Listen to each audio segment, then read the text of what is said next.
Regarde bien cet homme.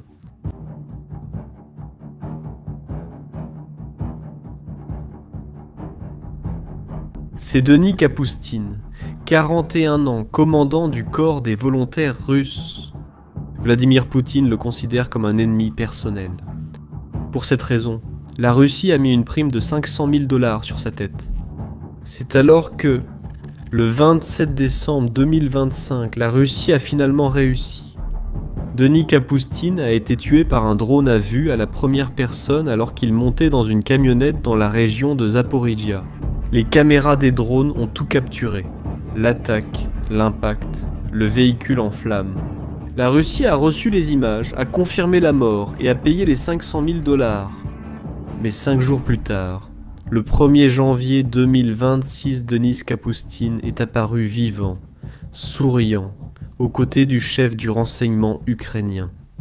Et ce qui s'est passé entre ces deux moments est l'une des opérations de renseignement les plus brillantes de la guerre en Ukraine. Continuez à regarder, nous allons vous expliquer chaque détail de cette histoire impressionnante. Pour comprendre complètement comment cela s'est produit, nous devons d'abord comprendre qui est Denis Kapoustine et pourquoi Vladimir Poutine le déteste autant. Voyez-vous, Denis Kapoustine est russe, il était né à Moscou. Mais en 2022, lorsque la Russie a envahi l'Ukraine à grande échelle, Denis Kapoustine a fondé une unité militaire appelée le Corps des volontaires russes. Et cette unité avait une caractéristique unique. Elle n'était pas composée d'Ukrainiens, elle était entièrement composée de Russes, des citoyens russes prenant les armes contre leur propre pays, contre Vladimir Poutine. Certains étaient des émigrés vivant en Ukraine, d'autres étaient d'anciens soldats russes, d'autres encore des prisonniers qui ont décidé de changer de camp, et d'autres ont voyagé spécifiquement en Ukraine, avec un objectif, rejoindre le corps des volontaires russes et lutter contre Poutine. L'objectif déclaré de cette unité était clair, renverser Vladimir Poutine et restaurer les frontières de l'Ukraine. Mais le corps des volontaires russes ne s'est pas contenté de faire des déclarations, ils ont agi. En mars 2023, le corps des volontaires russes a franchi la frontière et attaqué la région de Briansk, occupant des zones et détruisant des postes militaires.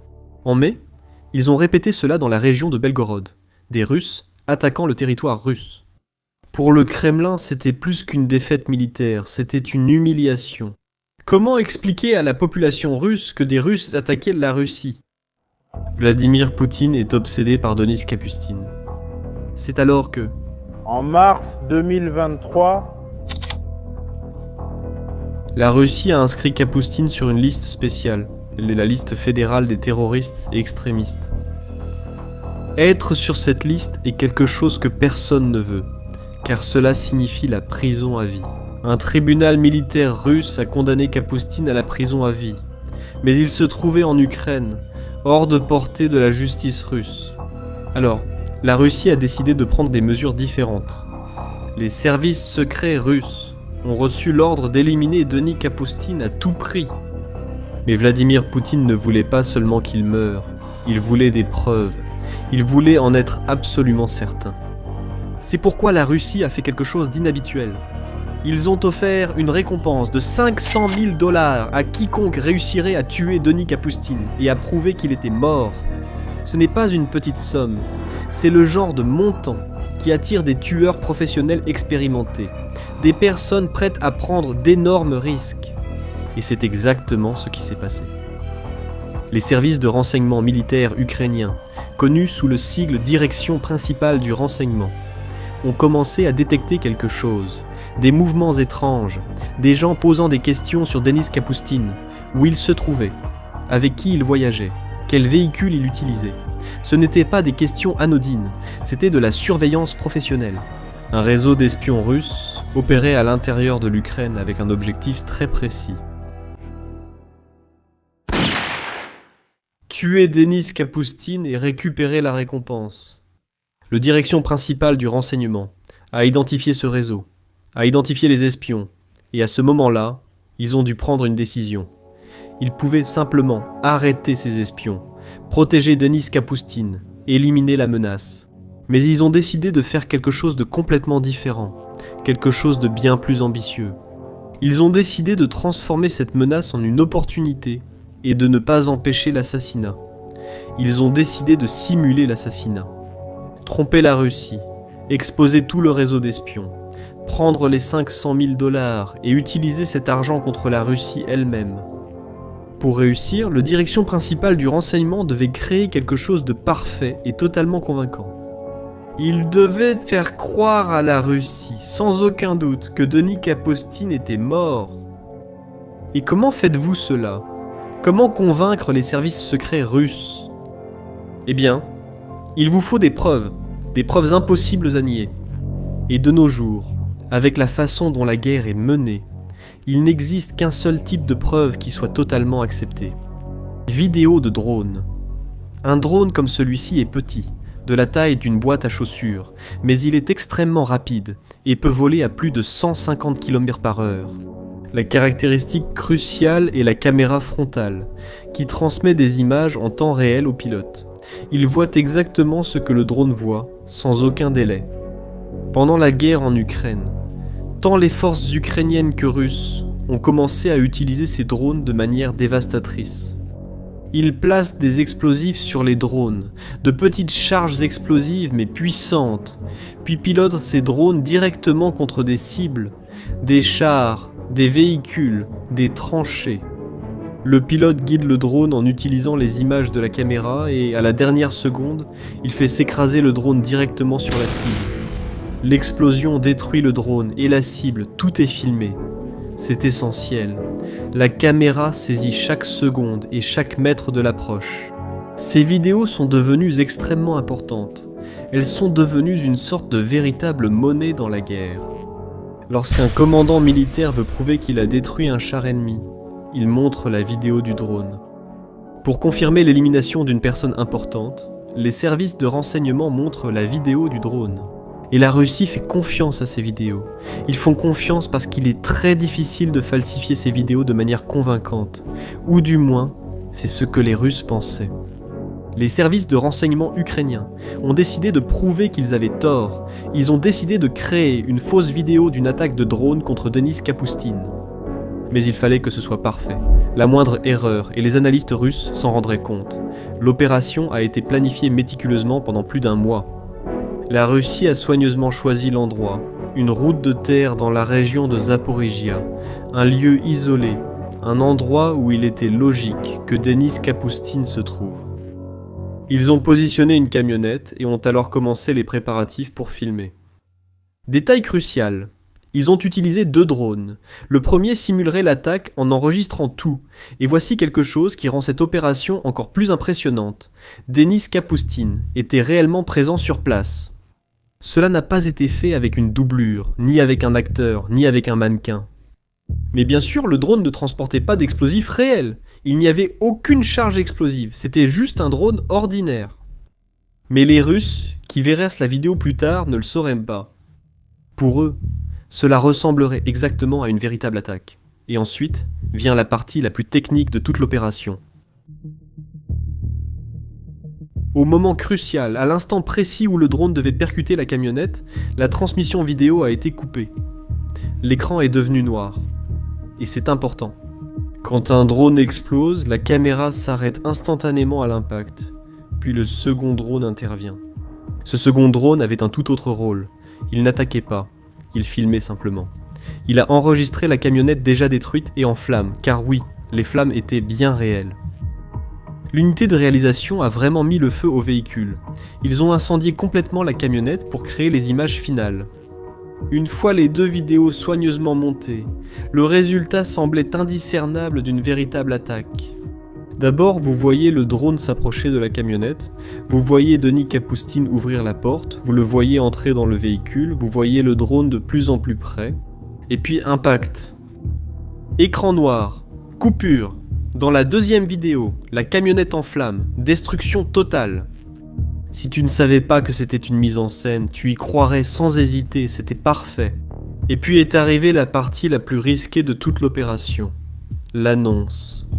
Le 27 décembre 2025, le corps des volontaires russes lui-même a publié une déclaration officielle.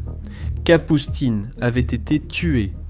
Il est mort au combat dans la région de Zaporijia alors qu'il effectuait une mission. La déclaration, émotive, affirmait que Denis était mort en accomplissant son devoir, en luttant pour la liberté de l'Ukraine et de la Russie, et finissait par une promesse de vengeance. La déclaration était totalement convaincante. Elle semblait authentique. On aurait dit que ses propres soldats croyaient vraiment qu'il était mort. La nouvelle s'est rapidement répandue. Les médias russes ont rapporté la mort. Les blogueurs militaires ont célébré. Puis la vidéo a commencé à circuler. Et lorsque les analystes militaires russes ont vu cette vidéo, lorsqu'ils ont examiné chaque image, chaque seconde, leurs doutes ont commencé à disparaître, car là se trouvait la preuve visuelle complète. Mais ce que les Russes ne savaient pas, c'est que la direction principale du renseignement observait tout. Ils surveillaient qui regardait la vidéo, qui la partageait, et plus important encore, qui essayait de revendiquer le mérite de la mort. Parce que souvenez-vous, il y avait 500 000 $ en jeu. Les espions russes devaient maintenant prouver à leurs supérieurs qu'ils avaient accompli la mission. Ils devaient montrer que Denis Kapustine était mort, et la direction principale du renseignement a permis que cela se produise. Ils ont délibérément laissé la vidéo tomber entre de bonnes mains, ont permis aux espions russes de l'envoyer à leurs supérieurs, ont permis qu'ils revendiquent le mérite de l'assassinat. Quelque chose d'extraordinaire s'est produit.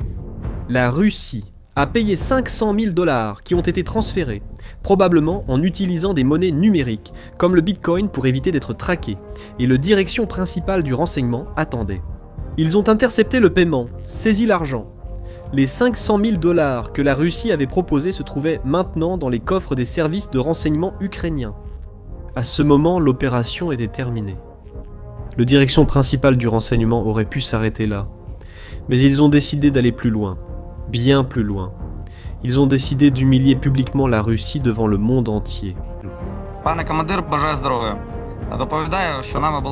Le 1er janvier 2026, exactement 5 jours après l'annonce de la mort de Kapustine, la direction principale du renseignement a publié une vidéo. Et cette vidéo a absolument choqué tout le monde. La vidéo montrait un bureau et dans ce bureau se trouvait Kirill Budanov, le chef du renseignement militaire ukrainien, un homme qui avait survécu à plus de 10 tentatives d'assassinat, un homme blessé à plusieurs reprises au combat, et à côté de lui, assis, souriant, complètement vivant et en bonne santé, se trouvait Denis Kapustine, l'homme qui était censé être mort 5 jours plus tôt. Budanov s'est adressé directement à la caméra, son message était clair et direct. Pendant plus d'1 mois, expliqua-t-il, la direction principale du renseignement avait mené une opération spéciale complexe. La vie de Denis Kapustine, un homme que Vladimir Poutine considère comme un ennemi personnel, avait été sauvé et le réseau de personnes impliquées dans le plan d'assassinat avait été exposé. Et les 500 000 $ que la Russie avait offerts comme récompense se trouvaient désormais dans les coffres du renseignement ukrainien. Et puis, Budanov a dit quelque chose d'encore plus impressionnant. Cet argent servirait à renforcer les forces spéciales ukrainiennes. Il serait utilisé spécifiquement pour acheter plus de drones, les mêmes types de drones qui avaient été utilisés pour créer la fausse vidéo. L'ironie était absolument dévastatrice.